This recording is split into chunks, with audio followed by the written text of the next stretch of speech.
The Coming of the King by Laura E. Richards. Read by Tony Chiappetta. Some children were at play in their playground one day when a herald rode through the town, blowing a trumpet and crying aloud, "The King! The King passes by this road today. Make ready for the King!" The children stopped their play and looked at one another. "Did you hear that?" they said. "The King is coming. He may look over the wall and see our playground. Who knows? We must put it in order." The playground was sadly dirty, and in the corners were scraps of paper and broken toys. For these were careless children.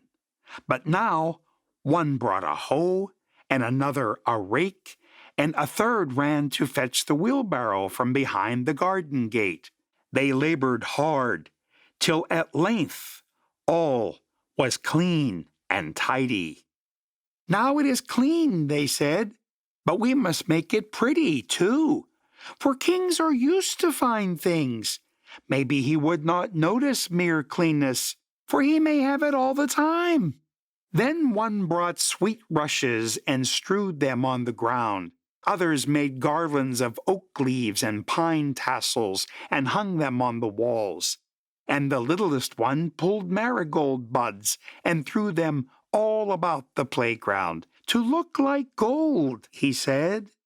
When all was done, the playground was so beautiful that the children stood and looked at it and clapped their hands with pleasure. "Let us keep it always like this," said the littlest one. And the others cried, "Yes, yes, that is what we will do." They waited all day for the coming of the King, but he never came. Only toward sunset a man with travel-worn clothes and a kind, tired face passed along the road and stopped to look over the wall. "What a pleasant place," said the man. "May I come in and rest, dear children?" The children brought him in gladly and set him on the seat that they had made out of an old cask. They had covered it with the old red cloak to make it look like a throne, and it made a very good one. "It is our playground," they said. "We made it pretty for the King, but he did not come, and now we mean to keep it so for ourselves." "That is good," said the man. "Because we think pretty and clean is nicer than ugly and dirty," said another. "That is better," said the man. "And for tired people to rest in," said the littlest one. "That is best of all," said the man.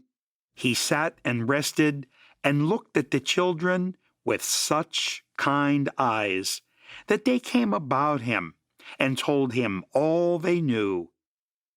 About the 5 puppies in the barn, and the thrush's nest with 4 blue eggs, and the shore where the gold shells grew. And the man nodded and understood all about it.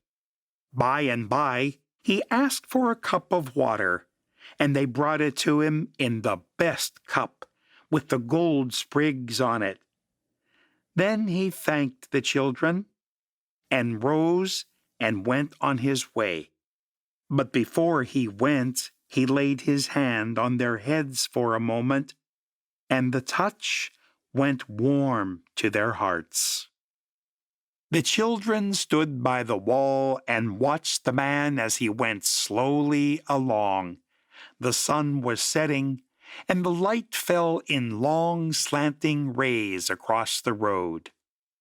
"He looked so tired," said one of the children. "But he was so kind," said another. "See," said the littlest one, "how the sun shines on his hair. It looks like a crown of gold." A production of We Are One Body Audio Theater.